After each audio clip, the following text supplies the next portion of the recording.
രാജ്യത്തെ അടുക്കളകളിൽ പുതിയ ഇന്ധനം എത്തിക്കാൻ കേന്ദ്ര സർക്കാർ LPGക്ക് പകരം എഥനോൾ എത്തുന്നതോടെ വിലക്കയറ്റം എന്ന പ്രതിസന്ധി മറികടക്കാനാകുമോ?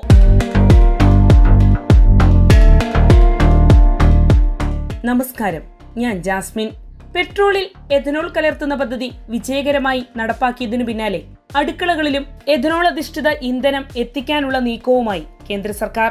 രാജ്യത്ത് എഥനോൾ ഉൽപാദനം വൻതോതിൽ വർദ്ധിച്ച സാഹചര്യത്തിൽ ഗതാഗത മേഖലയ്ക്ക് പുറമെ പാചക ആവശ്യങ്ങൾക്കും ഇത് പ്രയോജനപ്പെടുത്താനാണ് സർക്കാർ ആലോചിക്കുന്നത്. ഈ പദ്ധതി യാഥാർത്ഥ്യമായാൽ LPGക്ക് പകരം കുറഞ്ഞ ചെലവിൽ ലഭ്യമാകുന്ന പുതിയ പാചക ഇന്ധനമായി എഥനോൾ മാറിയേക്കും.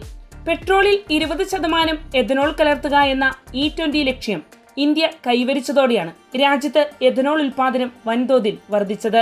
നിലവിൽ വാഹന ഇന്ധന ആവശ്യത്തിന് വേണ്ടതിലധികം എഥനോൾ ഉൽപ്പാദിപ്പിക്കാൻ ഇന്ത്യക്ക് ശേഷിയുണ്ട്. അതിനാൽ തന്നെ അധികമായി ഉൽപ്പാദിപ്പിക്കുന്ന എഥനോളിന് പുതിയ വിപണി കണ്ടെത്തുകയാണ് കേന്ദ്രത്തിന്റെ ലക്ഷ്യം. എന്നാൽ നിലവിൽ ഉപയോഗിക്കുന്ന LPG സിലിണ്ടറുകളിൽ എഥനോൾ നേരിട്ട് ഉപയോഗിക്കാൻ സാധിക്കില്ല. അതിനാൽ എഥനോൾ ഉപയോഗിച്ച് പ്രവർത്തിക്കുന്ന പ്രത്യേക സ്റ്റൗകളും ഇന്ധനം നിറയ്ക്കുന്നതിനുള്ള പ്രത്യേക കണ്ടെയ്നറുകളും വികസിപ്പിക്കാനാണ് നീക്കം. ഈ ഇന്ധനം വിപണിയിലെത്തിയാൽ LPGയേക്കാൾ കുറഞ്ഞ ചിലവിൽ പാചകം ചെയ്യാൻ സാധിക്കുമെന്നാണ് കേന്ദ്ര സർക്കാർ വൃത്തങ്ങൾ ചൂണ്ടിക്കാണിക്കുന്നത്.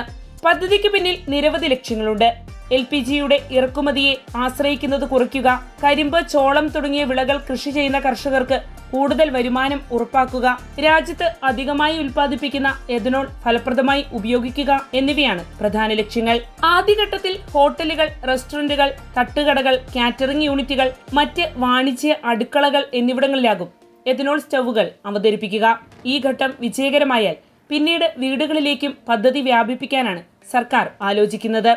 എഥനോൾ അധിഷ്ഠിത പാചക ഇന്ധനം വ്യാപകമാകുന്നതോടെ രാജ്യത്തിന്റെ ഇന്ധന ഇറക്കുമതി ചെലവ് കുറയുന്നതിനൊപ്പം പരിസ്ഥിതി സൗഹൃദമായ മറ്റൊരു ഇന്ധന മാർഗവും ജനങ്ങൾക്ക് ലഭ്യമാകും. അതേസമയം സുരക്ഷാ മാനദണ്ഡങ്ങൾ, വിതരണ ശൃംഖല, പുതിയ സ്റ്റൗകളുടെ വില തുടങ്ങിയ കാര്യങ്ങളിൽ വ്യക്തത വന്ന ശേഷമാകും പദ്ധതിയുടെ അന്തിമ രൂപരേഖ പ്രഖ്യാപിക്കുക. LPG ആശ്രിതത്വം കുറയ്ക്കുന്നതിനൊപ്പം കൂടുതൽ ചെലവ് കുറഞ്ഞതും തദ്ദേശീയമായി ലഭ്യമാകുന്നതുമായ ഒരു പാചക ഇന്ധനം രാജ്യത്ത് ലഭ്യമാകുന്നത് വലിയ കാര്യം തന്നെയാണ്. വാണിജ്യ അടുക്കളകളിൽ വിജയകരമായി നടപ്പാക്കിയ ശേഷം വീടുകളിലേക്കും ഈ പദ്ധതി വ്യാപിപ്പിക്കുന്നതോടെ ഇന്ത്യ ഊർജ്ജ സ്വയം പര്യാപ്തത ലക്ഷ്യമിട്ടുള്ള നീക്കത്തിൽ സുപ്രധാന ചുവടുവയ്പാകും വയ്ക്കുക.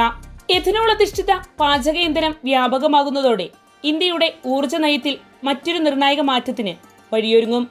വർഷം തോറും വൻതോതിൽ LPG ഇറക്കുമതി ചെയ്യുന്ന രാജ്യത്തിന് വിദേശ നാണയ ചെലവ് കുറയ്ക്കാൻ ഈ പദ്ധതി സഹായകമാകുമെന്നതിൽ തർക്കമില്ല. അതോടൊപ്പം കരിമ്പ്, ചോളം, എഥനോൾ ഉൽപാദനത്തിന് ഉപയോഗിക്കുന്ന മറ്റ് വിളകൾ എന്നിവ കൃഷി ചെയ്യുന്ന കർഷകർക്ക് കൂടുതൽ സ്ഥിരതയുള്ള വിപണി ലഭിക്കാനും ഈ പദ്ധതി വഴിയൊരുക്കും. അങ്ങനെ കാർഷിക മേഖലയ്ക്കും ഊർജ്ജ മേഖലയ്ക്കും ഒരുപോലെ പ്രയോജനം ചെയ്യുന്ന പദ്ധതിയായാണ് ഇത് വിലയിരുത്തപ്പെടുന്നത്.